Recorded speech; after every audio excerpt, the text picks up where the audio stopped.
You know, I heard a quote one time from Vincent van Gogh that really rang true. He said, he has dedicated his life to his art and he has lost his mind in the process. When I sat and I thought about that, it sounded very familiar.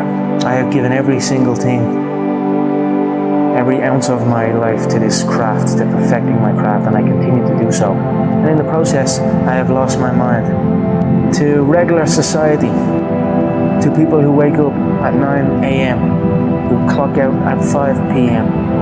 They would look at me and say, I've lost my mind, but me, I have found it almost. My name is Conor McGregor. I'm a professional MMA fighter. My dream is to be world lightweight champion in the UFC, have more money than I know what to do with, and have a great life for my kids, my grandkids, everyone in my family, everyone that's come up with me. That's my dream. My dream is to be number one. Most young men, why they got into martial arts was to defend themselves. I started off really being into football. That was what my first dreams were, you know, being a football player and how good you were at playing football and how good you were at fighting, you know, they were the two things where I grew up. And then maybe as I started going outside my little estate and all, conflicts started happening, and I had to kind of think to myself, right, I need to be able to defend myself now as well. Not even to get back at anyone around, just to kind of be like, right, this guy knows what he's at, just leave him alone. No, that's it, I don't know why I'm doing it other than that really. Now I'm obsessed. I was working in the plumbing business at the time, yeah, but it would have been around that time that John, I left the plumbing business. How bad was that? The plumbing? Yeah.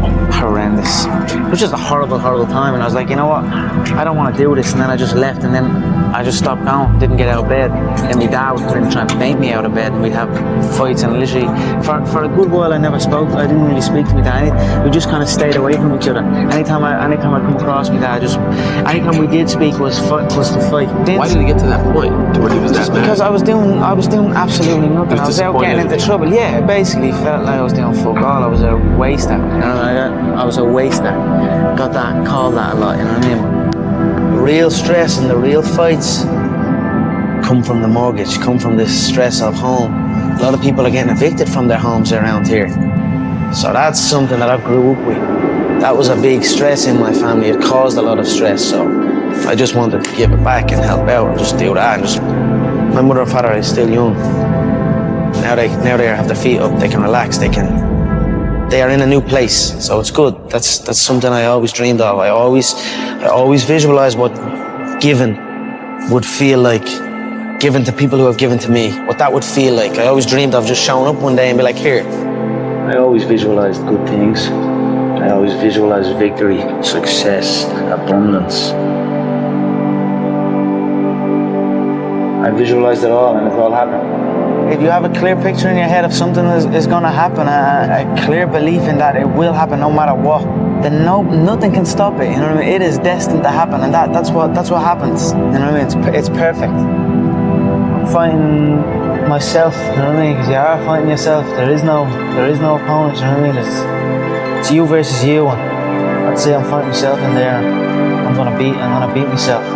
Not even martial arts, life, you know what I mean? It's always you versus you. If you're competing against other people, you know what I mean? Competing against others, and you're going to become bitter. Eventually you'll become bitter. But if you compete against yourself, you'll become better. There are no restrictions. There are no limits. There's no one trying to get something from me, or trying to make me do this, or make me do that, or send me here, or send me there, or stop me from going full. I'm free. I go in and do as I please. This is my time now. So it's a beautiful experience, and it's almost an out-of-body experience, and it becomes very, very addictive. So that's what you're seeing here. I'm addicted to that feeling, and I will do anything to get in there and get that feeling again. I truly believe we are all equal as human beings. If we are obsessed with something and we truly pursue our passion with everything we have, regardless of anything else, if you are obsessed, work hard, put in the time, you will succeed, and that is a philosophy that I carry, my coaches carry, and to see LeBron James, who's like a mega superstar over here and a phenomenal athlete, share that belief is inspiring right back to me. It shows that we are thinking correct. You know, this is hard work. This is an obsession. Nothing can beat hard work. If you're doing something and you're not interested or you have no passion for it, you should truly follow your passion. Like, I'm not doing this for this. I'm not doing this for fake acting and pretending I can, you know what I mean? Trying to give emotion to some guy that wants emotion from me for a shot. I can't do that. I don't do this for that. But I understand that it's a double-edged sword and you must do that. I do it for the competition, to step foot inside that octagon, have that feeling of freedom. So that is why I say I don't feel pressure in there. I do not. I feel free in there. Sounds like you were the last person that would ever give an excuse why you lost. No, there is no excuse. You know what I mean? It's like I've been beat before. You know what I mean? I've lost MMA fights, I've lost boxing fights, I've lost so many fights in the gym. You know, I lose all the time. You know what I mean? So it is what it is. If you, any true martial artist will know, in order to succeed at this game, you must lose